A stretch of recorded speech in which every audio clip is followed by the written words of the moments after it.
Dean Davison, LiveWeatherBlogs.com, meteorologist here with your outlook for the next day here, afternoon outlook. High pressure system now over the southeastern area, pushing the mild weather up through the Virginias, up to New Jersey. See, this precipitation here in the Midwest will increase, and we have cold with some snow in the mountains here in the Intermountain West, and your normal weather here on the west coast. Alright, national radar here, you can see the precipitation now pushing in Nebraska, here in Kansas and Missouri, and a few scattered showers and isolated thunderstorms popping up in Texas. There's an area here in the Midwest in Oklahoma City, down through about Dallas, that has a 5% possibility of isolated severe thunderstorms tomorrow. This with the front, the low pressure being around here in Texas, with the upper level low and energy kicks in, you may get some isolated severe weather here, so stuff we got to keep an eye out for. Alright, let's go to synoptic map. Here you go, you can see the low pressure system like near Texas. That will push the moisture content off the Gulf of Mexico, lower level jet area, into Oklahoma. And we actually see some mist precipitation near the Intermountain West. As you see, the precipitation continues in Kansas and Oklahoma and up through Iowa. So heavier precipitation as this low moves to the east slowly, as the front starts to get a little strength.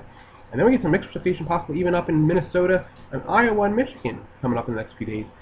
There's a high pressure then built into the Intermountain West before the next cold front dives down from the Gulf of Alaska down towards the United States. On Sunday, you see, we start projecting to the east.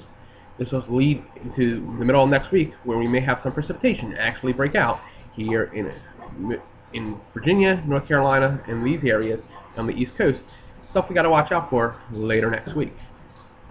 Nothing much here in tropical Atlantic. You can see this these clouds showing some deep drying going on here. This is the upper level low, and this is as far south as this trough is pushing. You can see we've got precipitation here that is blown off a center of triangle low center that's trying to be here near the Antilles, but it's getting blown off pretty strong with this front that kind of hooks up to a low that hooks back to this upper level low, which has been so pesky to the mid-Atlantic states over the last few days, and finally loosens its grip. We're in a loop here over the next 9 days. You can see here this upper level low finally pushed off some high building that's strong. Cold front, some cold air pushes in. Where it pushes into is the upper Midwest.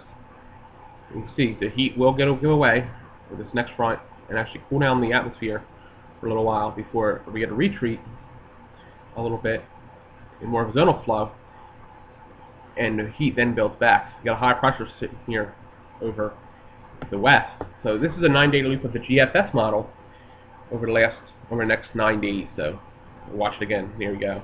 What will happen over the next 9 days? You can see some troughing and then some ridging, a little bit zonal there in the middle of the period. Temperatures now over at 5 o'clock hour. 64 in Galax, 63 in Blacksburg, 66 in Roanoke, 68 in Martinsville, 65 in Danville, 63 in Lynchburg, 61 in Staunton, 59 in Hot Springs, 68 in Lewisburg, 68 in Bluefield. This is courtesy of WDBJ7. All right, to the national picture of temperatures. At this current hour, we have 48 in Boston, 60 in Washington, D.C., 77 in Louisville, 74 in Atlanta, 80 in Miami, 75 in New Orleans, 75 in Dallas, 50 in Santa Fe, New Mexico, 44 in Salt Lake City, 75 in Los Angeles, 47 in Seattle, 41 in Billings, 52 in Minneapolis, Minnesota, and 64 in Chicago, the Windy City. So that's what our temperatures look like. All right, for the forecast for the Roanoke Valley, 35 overnight, 67 on Friday, 70 on Saturday, beautiful day, whatever you're doing on Saturday. 64 on Sunday, partly sunny on Monday, with chance of rain kicking in on Monday night.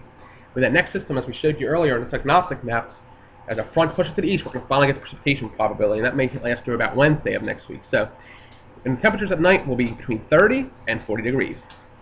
For LiveWeatherBlogs.com, this is meteorologist Dean Davison. Stay tuned for the LiveWeatherBlogs.com overnight outlook coming up in a couple hours. Dean Davison, LiveWeatherBlogs.com.